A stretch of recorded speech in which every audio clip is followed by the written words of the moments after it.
Hello दोस्तों, welcome to my YouTube channel. तो दोस्तों, इस वीडियो में हम लोग क्लास 11th के जो इकोनॉमिक्स है यानी अर्थशास्त्र है उसके कुछ वेरी इंपॉर्टेंट एमसीक्यू क्वेश्चन को करने वाले हैं, जो कि आपके एग्ज़ाम के लिए बहुत ही महत्वपूर्ण हो सकता है, यानी बहुत ही इंपॉर्टेंट हो सकता है। तो चैनल पर नए आए हैं तो चैनल को सब्सक्राइब करके वीडियो को एक लाइक ज़रूर कर दीजिएगा।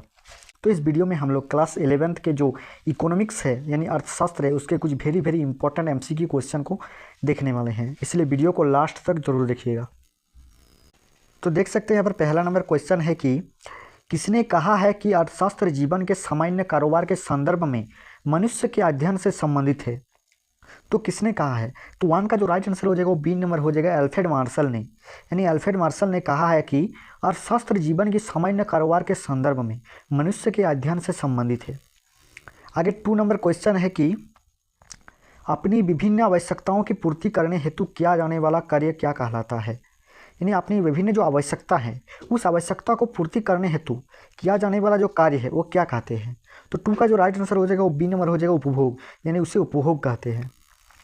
आगे 3 नंबर क्वेश्चन है कि जब व्यक्ति वस्तुएं खरीदते हैं तब वे कहलाते हैं। यानी जब हम लोग वस्तु को खरीदते हैं तो उसे हम लोग को क्या कहते हैं। तो जब भी हम लोग वस्तु को खरीदते हैं उसे कहते हैं उपभोक्ता, यानी 3 का सी नंबर राइट आंसर हो जाएगा। और जो वस्तु को बेचते हैं उसको विक्रेता कहते हैं, जो खरीदते हैं उसे उपभोक्ता और जो बेचते हैं उसे विक्रेता कहते हैं, यानी 3 का सी नंबर राइट आंसर हो जाएगा, उपभोक्ता। आगे 4 नंबर क्वेश्चन है कि बाजार में विक्रय हेतु वस्तुओं का विनिर्माण सामान्यतः कहलाता है। यानी बाजार में विक्रय हेतु वस्तुओं का विनिर्माण सामान्यतः कहलाता है, यानी विनिर्माण सामान्यतः क्या कहलाता है। तो 4 का जो राइट आंसर हो जाएगा वो ए नंबर हो जाएगा, उत्पादन, यानी वस्तुओं का विनिर्माण सामान्यतः उत्पादन कहलाता है। आगे 5 नंबर क्वेश्चन है कि कोई किसान गेहूँ उपजाता है, यहाँ किसान है, यानी कोई किसान गेहूँ उपजाता है, यहाँ किसान क्या है। तो 5 का जो राइट आंसर हो जाएगा वो बी नंबर हो जाएगा, एक उत्पादक, यानी यहाँ किसान एक उत्पादक है। आगे 6 नंबर क्वेश्चन है कि श्याम गेहूं से आटा का विनिर्माण करता है, यहाँ श्याम है। तो 6 का जो राइट आंसर हो जाएगा वो ए नंबर हो जाएगा, एक उत्पादक, यानी श्याम गेहूं से आटा का विनिर्माण करता है, यानी गेहूं से आटा बनाता है, यहाँ श्याम जो है एक उत्पादक है।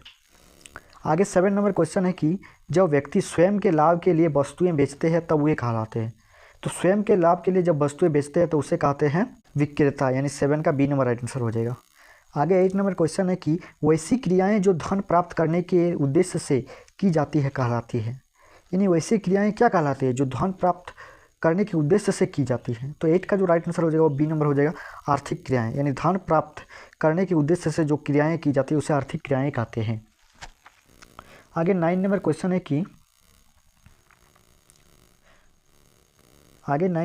है कि हमारी आवश्यकताएं या इच्छाएं सामान्यतः होती है। तो 9 का जो राइट आंसर हो जाएगा वो सी नंबर हो जाएगा, असीमित, यानी हमारी आवश्यकताएं या इच्छाएं जो है वो असीमित होती है, यानी हमारी इच्छाएं और आवश्यकताएं सीमित नहीं है, असीमित है, यानी कभी भी पूरा नहीं हो सकती हैं। आगे 10 नंबर क्वेश्चन है कि हमारी आवश्यकताओं की पूर्ति के साधन सामान्यतः होते हैं। तो 10 का जो राइट आंसर हो जाएगा वो सी नंबर हो जाएगा, सीमित, यानी हमारी आवश्यकताओं जो है वो असीमित है लेकिन आवश्यकताओं को पूरा करने के लिए जो साधन है वो सीमित है। आगे 11 नंबर क्वेश्चन है कि चयन की समस्या सामान्यतः है। चयन की समस्या सामान्यतः क्या है। तो 11 का जो राइट आंसर हो जाएगा बी नंबर हो जाएगा, आर्थिक समस्या, यानी चयन की समस्या सामान्यतः आर्थिक समस्या है, यानी चयन की समस्या सामान्यतः एक आर्थिक समस्या है। आगे 12 नंबर क्वेश्चन है कि सामान्यतः आर्थिक समस्या की जड़ है। तो सामान्यतः आर्थिक समस्या की जड़ क्या है। तो 12 का जो राइट आंसर हो जाएगा वो हो जाएगा सी नंबर, अभाव, यानी सामान्यतः आर्थिक समस्या की जड़ अभाव है, यानी अभाव के कारण ही आर्थिक समस्या जो है वो उत्पन्न होती है। आगे 30 नंबर क्वेश्चन है कि संसाधनों का डैश प्रयोग चयन की समस्या को उत्पन्न करता है। तो 13 का जो राइट आंसर हो जाएगा वो सी नंबर हो जाएगा, वैकल्पिक, यानी संसाधनों का जो वैकल्पिक प्रयोग है वही चयन की समस्या को उत्पन्न करता है। आगे 14 नंबर क्वेश्चन है कि विभिन्न प्रकार के आर्थिक क्रियाकलापों में संलग्न मनुष्य का अध्ययन है। तो 14 का जो राइट आंसर हो जाएगा वो सी नंबर हो जाएगा, अर्थशास्त्र। आगे 15 नंबर क्वेश्चन है कि आर्थिक क्रियाकलापों के मुख्य भाग है। तो आर्थिक क्रियाकलापों का मुख्य भाग क्या है। तो 15 का राइट आंसर डी नंबर हो जाएगा, उपरोक्त सभी। आगे 16 नंबर क्वेश्चन है कि रमेश भुगतान लेकर अन्य व्यक्तियों को सेवा प्रदान करता है।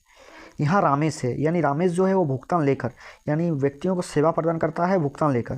तो यहाँ रामेश क्या है, यहाँ रामेश जो है एक सेवा प्रदाता है, यानी 16 का डी नंबर राइट आंसर हो जाएगा, एक सेवा प्रदाता। आगे 17 नंबर क्वेश्चन है कि निम्न में सेवा प्रदाता का उदाहरण है। तो 17 का जो राइट आंसर हो जाएगा डी नंबर हो जाएगा उपरोक्त सभी। यानी यहाँ पर जो सभी है वो एक सेवा प्रदाता है। यानी यहाँ पर जो डॉक्टर, वकील, वाहन चालक जो है वो भुगतान लेता है और उसके बदले में सेवा प्रदान करता है, इसलिए यहाँ पर जो ये सभी हो जाएगा एक सेवा प्रदाता। आगे 18 नंबर क्वेश्चन है कि माँ के द्वारा अपने शिशु का लालन पालन सामान्यतः है। तो माँ के द्वारा एक शिशु का लालन पालन सामान्यतः क्या है? तो 18 का जो राइट आंसर हो जाएगा सी नंबर हो जाएगा एक गैर आर्थिक क्रिया है। आगे 19 नंबर क्वेश्चन है कि शिक्षक द्वारा धन प्राप्त करने हेतु छात्रों को शिक्षा प्रदान करना निम्न में से है।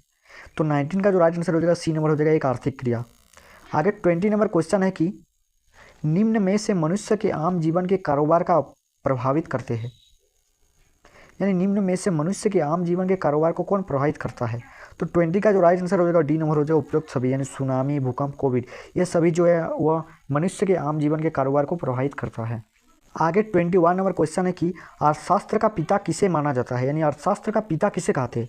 तो अर्थशास्त्र के पिता जो कहते हैं उसको एडम स्मिथ को कहते हैं। यानी 21 का डी नंबर राइट आंसर हो जाएगा एडम स्मिथ। आगे 22 नंबर क्वेश्चन है कि अर्थशास्त्र नामक पुस्तक किसकी रचना है? तो अर्थशास्त्र नामक पुस्तक जो है वो चाणक्य की रचना है। यानी 22 का बी नंबर राइट आंसर हो जाएगा चाणक्य। आगे 23 नंबर क्वेश्चन है कि वेल्थ ऑफ नेशंस नामक पुस्तक किसकी रचना है? तो वेल्थ ऑफ नेशन नामक पुस्तक जो है वो एडम स्मिथ की रचना है। 23 का सी नंबर राइट आंसर हो जाएगा एडम स्मिथ। आगे 24 नंबर क्वेश्चन है कि राष्ट्रों की संपत्ति की प्रकृति एवं कारणों की खोज नामक शीर्षक किसकी रचना है? तो 24 का जो राइट आंसर हो जाएगा वो हो जाएगा डी नंबर एडम स्मिथ की। आगे 25 नंबर क्वेश्चन है कि अर्थशास्त्र के मूल में है। तो अर्थशास्त्र के मूल में जो है वो चयन और दुर्लभता दोनों है। यानी 25 का डी नंबर राइट आंसर होगा चयन एवं दुर्लभता। आगे 26 नंबर क्वेश्चन है कि अर्थशास्त्र का धन संबंधी दृष्टिकोण किसने प्रस्तुत किया था? अर्थशास्त्र का धन संबंधी दृष्टिकोण जो प्रस्तुत किया था वो क्या था? एडम स्मिथ ने। यानी 26 का डी नंबर राइट आंसर हो जाएगा एडम स्मिथ। आगे 27 नंबर क्वेश्चन है कि अर्थशास्त्र जीवन के सामान्य कारोबार के संदर्भ में मनुष्य की किस कार्य के अध्ययन से संबंधित है? तो 27 का जो राइट आंसर हो जाएगा सी नंबर हो जाएगा आर्थिक कार्य में। आगे 28 नंबर क्वेश्चन है कि सांख्यिकी का कार्य निम्न में से कौन नहीं है? निम्न में से कौन सांख्यिकी का कार्य नहीं है? तो यहाँ पर जो 28 का जो राइट आंसर हो जाएगा वो यहाँ पर हो जाएगा संख्याओं का संकलन, वर्गीकरण, विश्लेषण, अमूर्तता। तो यहाँ पर 28 का जो राइट आंसर हो जाएगा डी नंबर हो जाएगा संख्याओं का अमूर्तता। अगर 29 नंबर क्वेश्चन है कि श्याम हंसुआ का विनिर्माण बिक्री के उद्देश्य से करता है। यहाँ श्याम है तो 29 का जो राइट आंसर हो जाएगा वो सी नंबर हो जाएगा उत्पादक। यहाँ पर श्याम हंसुआ का विनिर्माण बिक्री के उद्देश्य से करता है, यानी बिक्री के उद्देश्य से करता है, इसीलिए यहाँ पर श्याम एक उत्पादक हो जाएगा। आगे 30 नंबर क्वेश्चन है कि हमारे दैनिक बोलचाल की भाषा में सांख्यिकी शब्द का प्रयोग दो भिन्न अर्थों में होता है। तो 30 का जो राइट आंसर हो जाएगा डी नंबर हो जाएगा एक वचन और बहुवचन। आगे 31 नंबर क्वेश्चन है कि एक वचन के रूप में सांख्यिकी का तात्पर्य है। तो एक वचन के रूप में सांख्यिकी का तात्पर्य क्या है? तो 31 का जो राइट आंसर हो जाएगा डी नंबर हो जाएगा संख्याओं के संकलन, वर्गीकरण तथा प्रयोग का विज्ञान से। आगे 32 नंबर क्वेश्चन है कि बहुवचन के रूप में सांख्यिकी का तात्पर्य है। तो 32 का राइट आंसर हो जाएगा डी नंबर व्यवस्थित रूप से संग्रहित संख्यात्मक तथ्यों से। आगे 33 नंबर क्वेश्चन और आखिरी क्वेश्चन है कि बहुवचन के रूप में सांख्यिकी का सरल अर्थ है। तो बहुवचन के रूप में सांख्यिकी का सरल अर्थ क्या है? तो 33 का राइट आंसर हो जाएगा बी नंबर आंकड़े से। तो ये रहा कुछ very very important MCQ question जो कि आगे जाके आपके एग्जाम के लिए बहुत ही इंपॉर्टेंट हो सकता है। इसलिए हमारे यूट्यूब चैनल को सब्सक्राइब करके वीडियो को एक लाइक जरूर कर दीजिएगा। तो चलिए मिलते हैं नेक्स्ट वीडियो में, तब तक के लिए जय हिंद, वंदे मातरम, थैंक यू।